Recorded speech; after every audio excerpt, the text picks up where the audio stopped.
What's going on, folks? It's your boy Will. Now, on today's Life Lessons of Entertainment, I got a special deal. It's gonna be like a one out of three videos, pretty much. All geared towards one cool actor of mine, definitely. But just want to give you a kind of, in fact, you know what? Let me ask you a good question. Now, considering now that we are in, I guess, the way the fans and even I don't know if you want to call it the community, calls the new situation we are in, I guess, as far as the Marvel sagas, like the MCU. We just got through with the Infinity Saga, but now we're in the Multiverse Saga. Now, not really trying to get with the MCU and everything at the moment. That's not part of the conversation, but just want to hold on to that word, the multiverse. Now, if anything, we were actually introduced to the multiverse from a previous movie from a long time ago, and that's the movie I want to get into. But let me ask you a good question. Now, considering the multiverse and the way it is and how mysterious it could be, but also very questionable it could be, what if you had the opportunity to travel to these different multiverses and meet yourself? What would you do? How would you react? What would you even say? But in the movie I'm talking about, a dude actually used the powers and the travel to the multiverse to actually use his powers for evil. And what I mean is that he uses it to go through these different multiverses to kill himself to become stronger, faster, and smarter. And yep, you guessed it. I'm talking about the movie The One by Jet Li. And the crazy thing about that is that, I mean, hey, that movie I think was beyond its time, truly. Because, I love me some Jet Li. I've always been a fan of martial arts and everything. And then it not only has Jet Li, it also starred Jason Statham, Delroy Lindo, and Carla Gugino. Well, Gugino, definitely. And the thing about the one was that, yet again, like I explained before, is that, okay, now, think about this also. He went by the name Jude Law. And at the time, he played just a regular cop, coming out of LA and whatnot, just on a regular day at the job. And it was a situation where he had to transport a certain prisoner. And I'm thinking at the time, I guess the prisoner might have been a snitch or something, but, that's neither here nor there at the moment. But the thing was, when it's time for them to actually transport the prisoner to the vehicle, or I guess to get taken away, he felt something disturbed in the force. So next thing you know, he gets shot out of nowhere, and everybody's just sitting there looking around like, what the fuck? Like, hold on, what's going on here? Oh, you know what? Actually, no, I take that back. Actually, let me take that back. I think that was on the other side of it. Actually, no, his side of it, where I think at the time, actually, he was the prisoner. That's what it was. Yeah, he was the prisoner, and at the time, like I said, he was being transported to a vehicle and whatnot, and yet, like I said, he got shot. And so out of nowhere, literally another him just pop up out of nowhere. I'm talking about like on some just on some tough shit, like just out of nowhere. Like I'm talking this dude whipping cops' ass all over the place. He tossing dudes around all in slow motion and whatnot. I'm talking like dudes shooting folks with precision, not even looking at him. I'm like, dude's speed and power was out of this world. So that's technically the basis of the story, is that this man somehow was able to find the technology, I guess, from his universe to somehow go to these different universes and kill himself, only so that he can be known as the One. And so at the time, he ended up going to transferring over to now Jude Law's, I guess, his next and last version's universe, and tried to take him out. But somehow, even though he didn't necessarily know what was going on, but somehow he ended up trying to stop it from happening.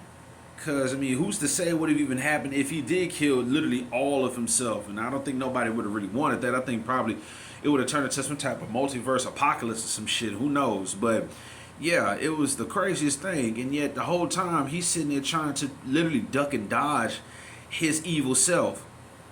And so it was a cold movie, like it really was. It just shows like the different level of strength and the different level of determination that yourself would have to take just for you to try to claim great amounts of power. Like honestly. And so what's so crazy about it is that you had Jason Statham and Delroy Lindo's characters that I'm guessing they were, I don't know if you want to say like cops or whatever, like they were cops somehow, uh, that were trying to actually find the evil version so that they could take him down and bring him back, I guess, to pretty much, I guess, put him behind bars or something, or to deal with him, and I guess in their way. Because what's funny about it was that even in the beginning, like after old boy had take down all them cops and whatnot, they do this thing where it's like when they transport themselves, I guess, back to, I guess, what's supposed to be kind of like their multiverses, I guess you want to say like law department or police department, I guess you want to say, or whatever, like, oh, how they deal with their captors. They always go through this portal, which technically scrambles your molecules like crazy, just for them to put you in this one location, I guess, for them to deal with you. And boy, when I tell you, that's some scary shit to deal with, because the fact that how they even showed it, like they were just sitting there, just, and all their molecules are being scrambled and shit just to go through this portal, and it was the craziest shit ever. But then, what even resulted in even the regular Jude Law even having to be being approached by the evil Law was that, yeah, like somehow he escaped when he was about to be taken to a prisoner's universe. I think it was called the Hades universe. Yeah, he was about to be taken to the Hades universe or something, which is literally just a complete fucking world, like a world prison. Like that shit was crazy. And at the time, somehow Kujina Law in that universe, I guess, was his woman. She was like his ride or die. She literally had a plan to break this dude out. Like she had a whole rat with a bomb attached to it, and dude was literally able to he said, "Fuck that, we out this piece." So, yeah, like it was the craziest thing ever, which was crazy. I mean, I said it before. I know. I sometimes I babble, but yeah, and so. And then the fact that they were able to actually finally meet up after all the calamity and stuff, because, yeah, what's even messed up is that the evil Law ended up, just to bring the good Law out, he killed his wife. He pretty much had to impersonate him and he took his wife out, which resulted in him. He said, nah, screw this, man. Hey, the only way I'm going to get rid of this dude is that I gotta face this dude. So, yeah. So, they ended up fighting. And it was a crazy fight because dude had that strength on him. Like, yeah, Gabe Law, like the regular Law, he wasn't messing with him. He didn't know what he was up against. So, yeah, he was able to use his martial arts, I guess, his more like form of Tai Chi. It seemed like in another movie of his, he used the art of Tai Chi to win against his opponent, which was crazy. But, yeah. And then so, I guess, in the end, after Jason Statham technically had to, I guess, come and pretty much apprehend both of them mistakenly at the time. Somehow in the end, yeah, they was able to send the evil Jude Law into the prisoner's universe, in which resulted in him look like he was getting into the fight of his life. Seemed like that was one of the, like, to me, like still one of the coldest fight scenes ever. I think, you know what, because I know one of the blurred pages that I'm on Facebook, they always ask after a while, like, what is one of your favorite fight scenes? And I forget to put that on there. So yeah, so literally the one prison end scene, yeah, because I mean, dude had, like, I'm talking about everybody going after him. He said, nah, bro, I'ma be the one. He says, you listen to me. You know what I'm saying? I ain't none of y'all. Like, well, I can't really say it on that, on this level, but trust me, if you seen the movie, you know what he said. But yeah, but for the most part, the life lesson I think to take from this movie, for the ones who haven't seen it, is that honestly, sometimes in life, with the way the universe and even the multiverse works, you are sometimes and definitely your worst enemy. Like, real talk.